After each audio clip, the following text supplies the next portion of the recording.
A Step into the Past Volume 20 Chapter 4. Book 20 Chapter 4 Reconnaissance Satellite. Once he went back to the official residence and found Teng Yi, he asked him to send men to summon Huan Qi back to Xianyang urgently for a discussion. Unexpectedly Jing Jun had arrived on hearing the news, and after knowing that he's not included in the mission, he refused to budge.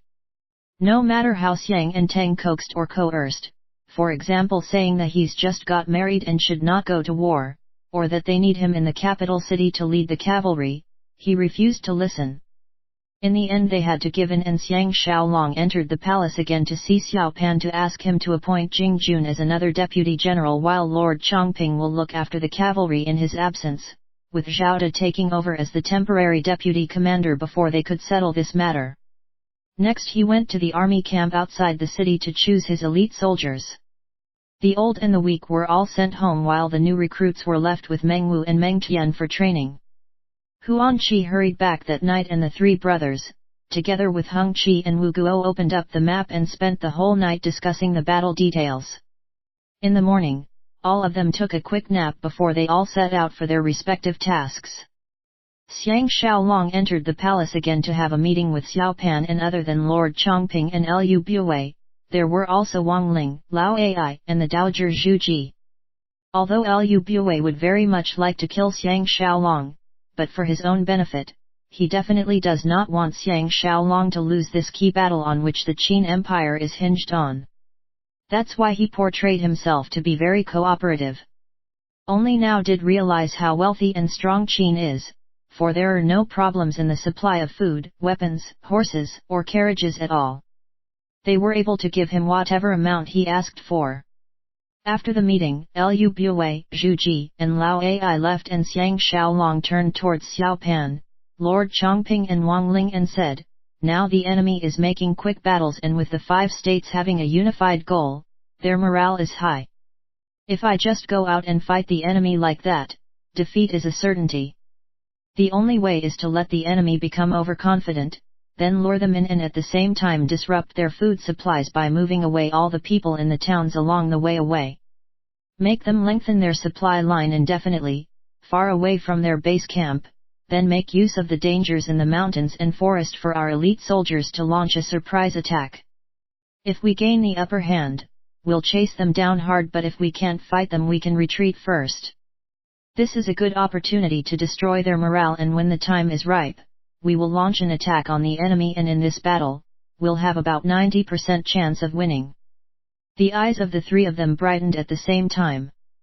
Xiang Xiaolong said, "Amongst our enemy's lead generals, most of them are people who knows me well and is aware that I've always been courageous and fears no death. Once they hear that I'm leading the army, they'll certainly think that I'll go for an immediate and swift battle. I'll grant them their wishes, and will retreat after a minor loss and pretend to set up camp to hold the defense. By now it's almost the end of summer, and autumn and winter will be arriving soon. Our enemy would not want to miss this chance and will surely launch a massive attack before winter, hoping to at least move slowly closer to Xianyang by taking down the towns and cities on the outskirts. I will set up everything at Ziwaicheng and wait for them to attack before winter arrives. If we can just win one battle, they will surely be worried that the snow will pile up on the roads, and hence they will be cut off from their supply chain. They will certainly retreat immediately, and that is the time for us to give chase." Wang Ling sighed.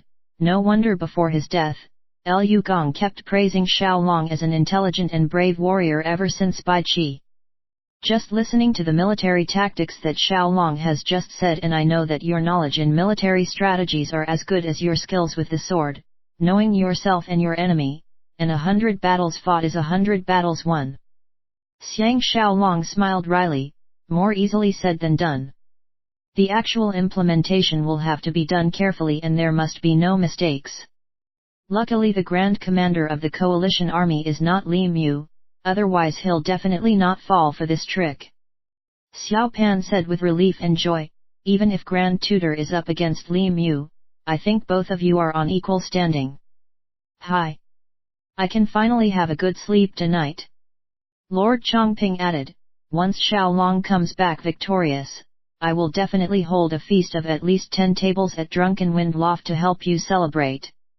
After a round of chat and laughter, Xiang Xiaolong returned to his official residence and was surprised to see Xiang Bao'er playing with his men at the square.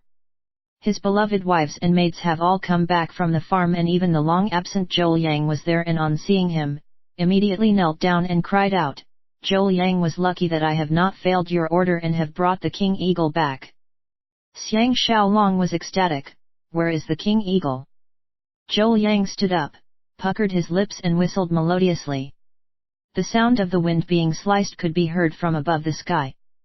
Xiang Xiaolong was startled and lifted his head up for a look, only to see a grayish-black hunting eagle with a wingspan of about 5 feet soaring down and landing delicately on Zhou Yang's shoulder, its bright and intimidating eyes coldly inspecting the people and things around it. Xiang Xiaolong took a deep gasp and asked, "Doesn't this king eagle need a leg chain or have its eyes and head covered by a bag?" Zhou Yang replied, "Of course not, otherwise how can it be considered the king of eagles?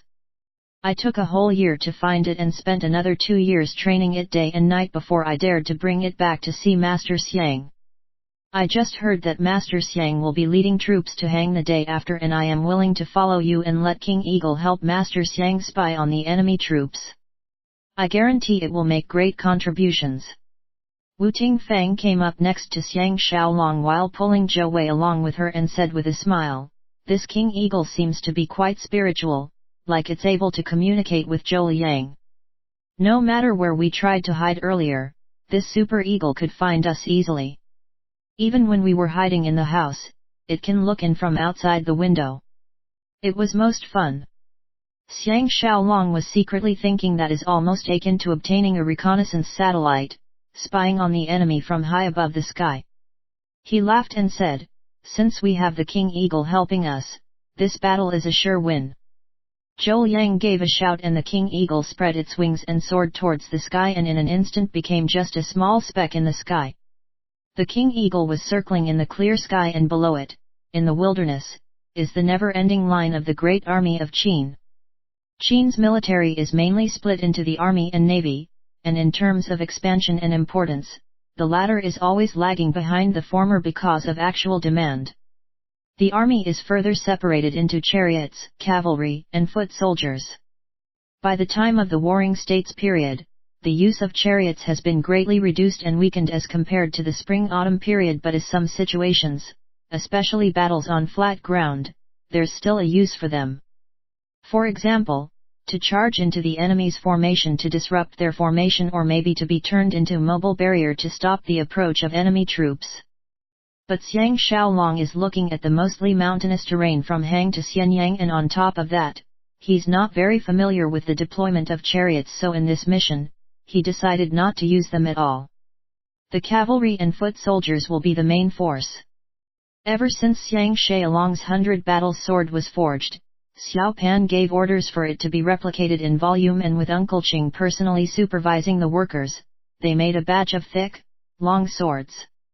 Although it can never be compared the 100 battle sword which was forged with chrome added in it, but the replicates is enough to greatly improve the cutting and slashing ability of the cavalry for when they charge into battles. This is the first time that it will actually be used. Amongst the 100,000 men going to battle, the cavalry took up about 30,000, and they were from the mounted troops and reinforcement forces, and on top of that there were 1,000 elite family warriors from the Wu family. These are the main attack forces for Xiang Xiaolong. The foot soldiers are split into light infantry and heavy infantry. They are all formal soldiers who underwent strict training in the various counties. The light infantry will not wear armor and uses weapons like bows and crossbows, and in battles they will usually be lined in the first rows specifically to kill enemies from a distance. The heavy infantry will wear copper armors and uses pole weapons like spears, halberds etc. for close combat with the enemy. In Xiang Xiaolong's expeditionary forces, the light infantry takes up 30,000 men and the heavy infantry has 40,000 men. In this era, the success and failure of a battle, besides the implement of strategies, it's how the commanders can fully make use of the various types of troops to his disposal and the coordination between them. As for the organization of the troops, they use the buck policy, where 5 men makes a fire team, 50 men makes a platoon and so on, until 5,000 men will make a brigade and 5 brigades will make a corps. So one corps will consist of 25,000 men and Xiang Xiaolong's army strength is 4 corps. According the Qin regulations, the various ranks of generals are allowed to have their own army and usually will be about 10% of the total army strength. Like now Xiang Xiaolong will be able to increase his personal army from the current 3,000 to 10,000. Because of the constant battles, even if commanding generals like Meng Ao and Wang Qi return the troops to the imperial court, their own personal army will not be dismissed and their secondary duty will be to protect the safety of the generals. That's why Meng Ao was able to direct his men to attack the farm in the past. So once one becomes the commanding general, not only is his status improved, the power he holds will be greatly increased as well. Xiang Xiaolong's military knowledge comes mainly from the 21st century, and although he has studied the Maoist military stratagems, he did not stick to the rules and split up the various different military units. He will leave together with Jing Jun, Teng Yi, and the cavalry. Hung Qi will follow behind with the infantry, and lastly will be Wu Guo leading the field train. Because he has already decided to lure the enemy in, Hung Qi and Wu Guo's main forces will stay behind once they reach Ziwicheng to strengthen the defenses and plant traps. At the same time Hung Qi will train his men to be familiar with the terrain. This will spare them the agony of long travel, and they can disperse the people from the nearby villages as well and let them retreat to the safer and bigger cities behind like Jialing and Xiang. Moving the troops is a very important aspect in wars, and luckily the route to the front line is the safe official paths within Qin borders. On top of that, they had the Eagle King recce for them so they could travel quickly on the straight and flat roads. 5 days later, Xiang Xiaolong's cavalry went past Ziwicheng, with the mountainous regions like Mount Li, Mount Zhu etc. on the right, with Mount Hua right ahead of them. The terrain started getting uneven. In order to preserve his troops' strength and morale, Xiang Xiaolong chose to set off early every morning, and set up camp after noon so the soldiers don't find the journey tiring at all. After traveling east from Ziwicheng for another 10 days, they finally arrived at Mount Hua. If they're traveling for leisure, the route along the way is indeed scenic. Besides, with the hot summer now, the green trees seems to be fighting for glory, and with the wild flowers in full bloom, the scenery is beautiful. A pity that no one is in the mood to enjoy them now. On this dangerous mountainous terrain with ravines aplenty, sometimes there are cliffs on one side of the path and on the other side there are deep abyss on the other side with the raging waters from river to rushing below them. They had to walk carefully to avoid making any missteps. Zhou Yang became Xiang Xiaolong's personal follower. From time to time, the Eagle King will fly back to land on his shoulder, and the closeness between man and beast made Xiang Xiaolong envious. Now he finally understands why it's easy for the Qins to attack the 6 states, but for the 6 states to attack Qin, it's as difficult as ascending heaven. What Qin has is the dangerous terrain under them, and this time he was able to come up with this trick precisely because of this dangerous terrain. The 5 states are actually in the midst of war and are suspicious of each other. But because the threat from Qin is too great, that's why they put aside their own wars for now and joined forces to attack Qin. Such a union will never last for long. So if he is Pang Nuan, and weather permitting, he will attack Xianyang directly as soon as the opportunity presents itself, so that things will not drag out too long and they end up disintegrating before any fight happens. So he is not worried that Pang Nuan will not fall for the trick.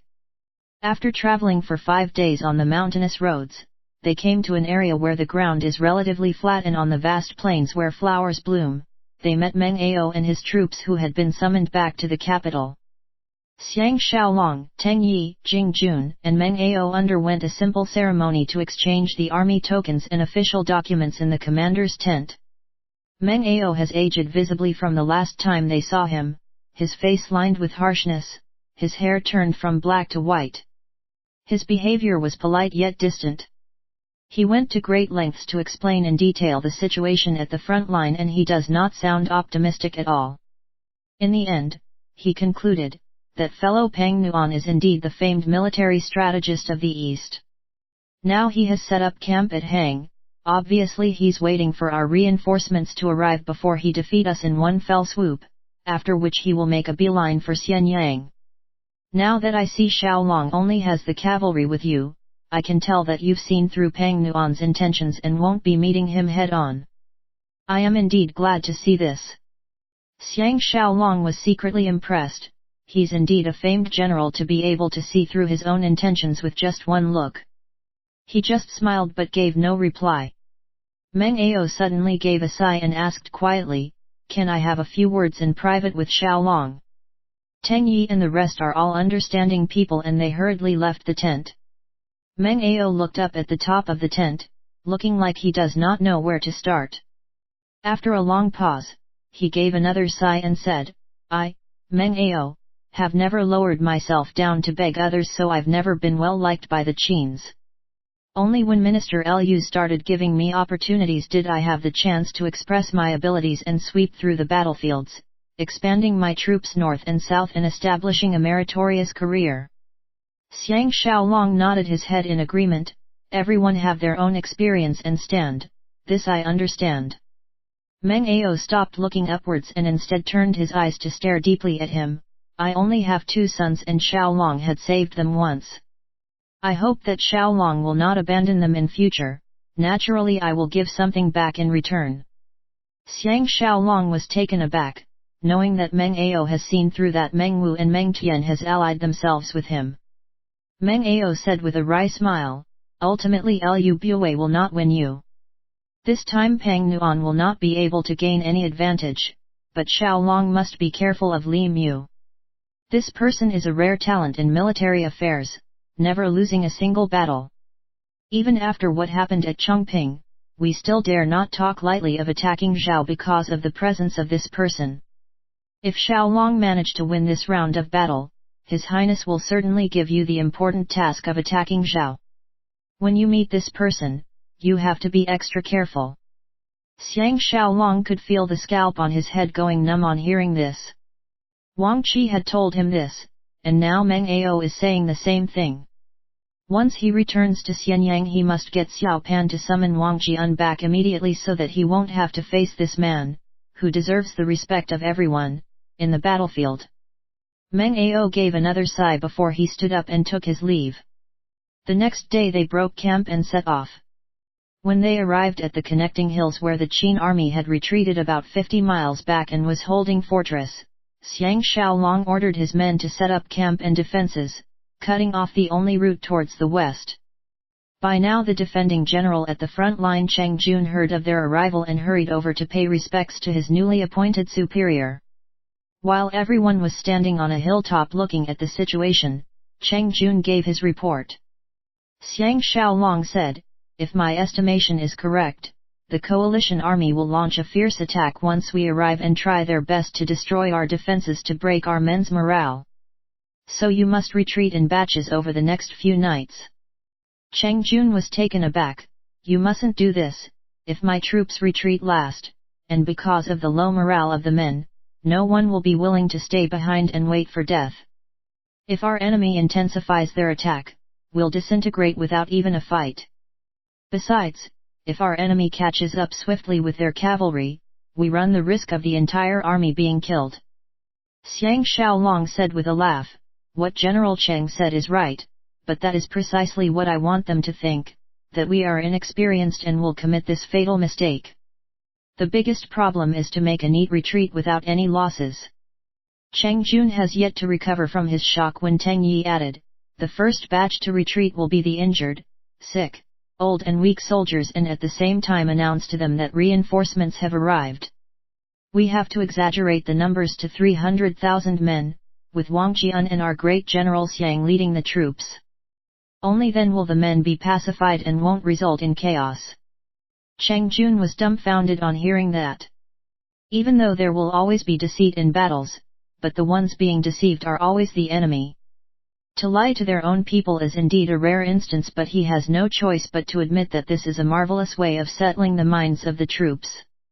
Xiang Xiaolong is a legendary hero well known in every family in Qin, and although he has yet to make meritorious military contributions, he is the idol of the Qin army, his reputation far precedes him. As for Wang Jian, his military accomplishments are aplenty and his fame has spread far and wide. If these two famed great generals have joined forces to lead the reinforcement troops, morale will be greatly boosted. Xiang Xiaolong smiled. General Teng and I will accompany General Cheng and sneak back to camp once night falls to arrange everything. General Cheng and your man can rest for a while and gather your strength so that you can work better later. Cheng Jun finally understood and left gladly. Xiang Xiaolong, together with Teng Yi, Jing Jun, Zhou Liang, the 18 warriors and the Wu family warriors rode out of camp to analyze the nearby terrain and to see what traps they can set up to stop the enemy's cavalry from going after their troops when they are retreating. They only returned to camp at dusk and after dinner, went back with Cheng Jun to the front line. Eagle King flew up into the starry sky to spot the scouts sent out by their enemy and actually found 8 different scouts, whom they managed to avoid. On seeing such a marvelous flying scout, Cheng Jun was extremely impressed and his confidence in Xiang Xiaolong increased greatly. The Qin's army camp was set up on the top of a hill, facing the road from the west that will lead to Qin, and the back of the hill was a vast plain. About 10 odd miles away, campfires were lit up like the starry sky, the whole plain and hills were filled with their enemies' tents and the sight is indeed numbing. When Xiang Xiaolong arrived, Cheng Jun relayed the information as ordered, that Xiang Xiaolong has come first leading the first batch of troops and Great General Wang Jian will be coming soon after. Indeed, morale was boosted and everyone were rubbing their hands in glee, getting ready to counterattack. At this time, Teng Yi and Zhou Liang led 1,000 from the Wu family warriors who are adept with mountainous terrains and night subterfuge to secure the important routes. With the Eagle King's astute eyes, they cleared the area of the enemy scouts who had climbed mountains and crossed forests to get there, to prevent news of them making the troops retreat from leaking. Xiang Xiaolong ordered the 100-odd leaders to his side and after giving them words of encouragement, gave orders for the injured, sick, old and weak to be sent back immediately. Everyone thought that he was showing concern for his subordinates and happily went ahead to carry out his orders. By dawn, Xiang Xiaolong has already sent away close to 3,000 men, leaving only 12,000 able-bodied troops to stand guard at the ditches and forts at the front line. Cheng Jun accompanied him on his inspection rounds and after going up the highest point to have a close look, the situation on both the enemy and their sides became extremely clear. He saw that both the enemy and their own people have set up camps on top of the hills and have made use of what nature has given in the forests and mountainous terrain to set up effective defenses. Trees were chopped to make barriers to protect against arrows and stones and ditches stretching for miles were dug, and the situation looks like they are all getting ready for a confrontation. The location that Meng Ao chose to set up camp was very advantageous, with the Yellow River on one side to provide a water barrier and cliffs on the other side where even birds will find difficulty flying in. The terrain for about 5 miles between the river and the cliffs, was filled with lines after lines of barriers and ditches, and on the top of every hill, a solid wooden fortress was built. There were close to 100 wooden fortresses within sight of each other and in terms of defense, it can be considered flawless. No wonder he could hold the coalition army at bay for 3 months. Cheng Jun pointed at the dozen-odd ships docked near the enemy camp on the river and said, "That's Wei's ships, who will bring in food, supplies, troops etc., and amongst them there are a lot of equipment for breaking sieges. It's extremely disadvantageous to our situation." Teng Yi asked, "How many large-scale attacks have they launched so far?" Cheng Jun replied, "Only 2 large-scale attacks at the beginning, but we managed to keep them away after much difficulty. There were heavy casualties on both sides." Xiang Xiaolong's eyes swept past a vast, dry landscape that was between them, thinking of the terrible battle that will happen there, and thinking of how his old friends like Han Chuang, Su Yi etc. may very well be on the other side looking at his own side, and a mixture of emotions can't help but well up inside. Teng Yi looked at the endless tents and banners that seems to dot their enemy's camp and heaved a huge sigh. No wonder General Meng was defeated. Just by looking at our enemy's camp setup, one can tell that the decision-maker in our enemy camp is very well versed in military stratagems. Now our enemy's troops are more than 5 times of ours, and if they attack us with fire by day and sneak attacks by night, our defenses will be breached within 10 days. Obviously they are not making any more because they are waiting for our reinforcements to arrive, and when we are still tired out from the long journey, they will defeat us in one fell swoop. As Xiang Xiaolong was looking up at Eagle King, who was circling up in the sky, Cheng Jun pointed out to him how the troops of the 5 states were distributed and what their banners look like. Xiang Xiaolong took a deep breath, cast aside all his troubles and gave his orders: we should delay no more. The night after we will pretend that the reinforcements have arrived and lure the enemy into attacking us. Put some wood and hay in the camps, burn the camp to hinder the enemy's progress before retreating in batches.